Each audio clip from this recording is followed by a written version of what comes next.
I'm standing in front of my rain garden in my yard, which was created because of Linda.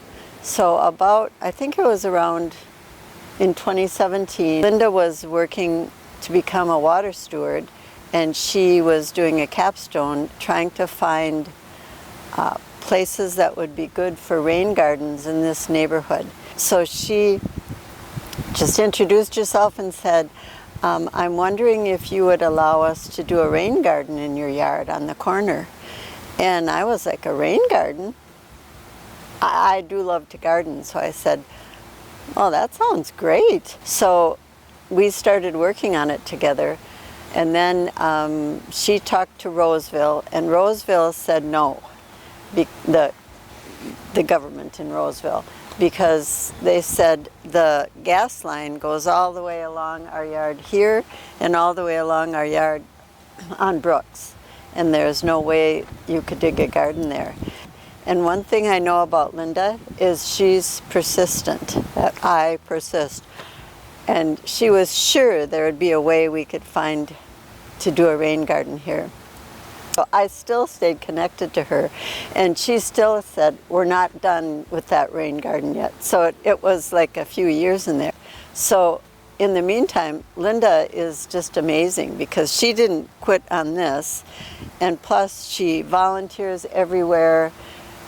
And one of the most impressive things I thought was I realized she was a master gardener, and she pulls her master gardener work together with her water steward work, and she's taught me a lot through that. And she'll help anywhere, and when she helps, as a teacher in the background, she teaches, and she gives people energy to keep doing the work.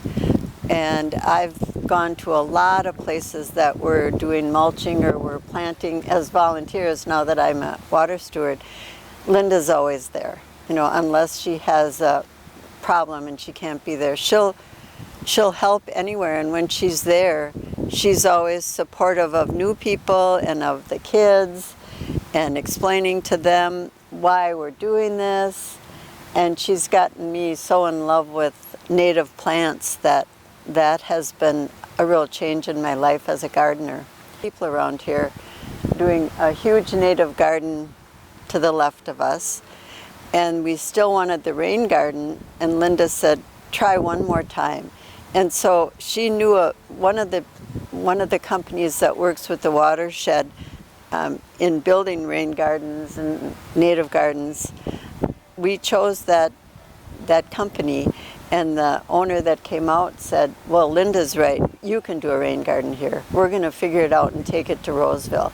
So that was last summer, and we finally got our rain garden. And now, I know I wouldn't have worked that hard to get it. I was just like, well, we can't do it there. And now this garden, it was the first summer of this garden and the second summer of the other native garden, and it has become my new teaching spot. And I give all the credit to Linda because she's the one that started all this. Linda has been on the Citizen Advisory Committee and its predecessor, the Watershed Advisory Commission, for as long as I can remember. She was always such a great person an easy person to get to know because she always showed up, and she always showed up at least 15 minutes early to help us set up.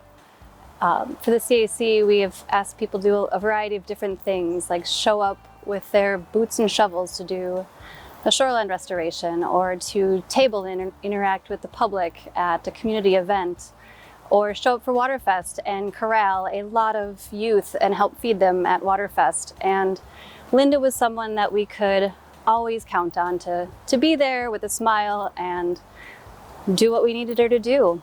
Linda brings her wisdom, her charisma, her joy, and all of these things to every room and to every restoration we've ever had her on. Linda is a true gem, and we've been so lucky and grateful to have her on the Citizen Advisory Committee for all of these years.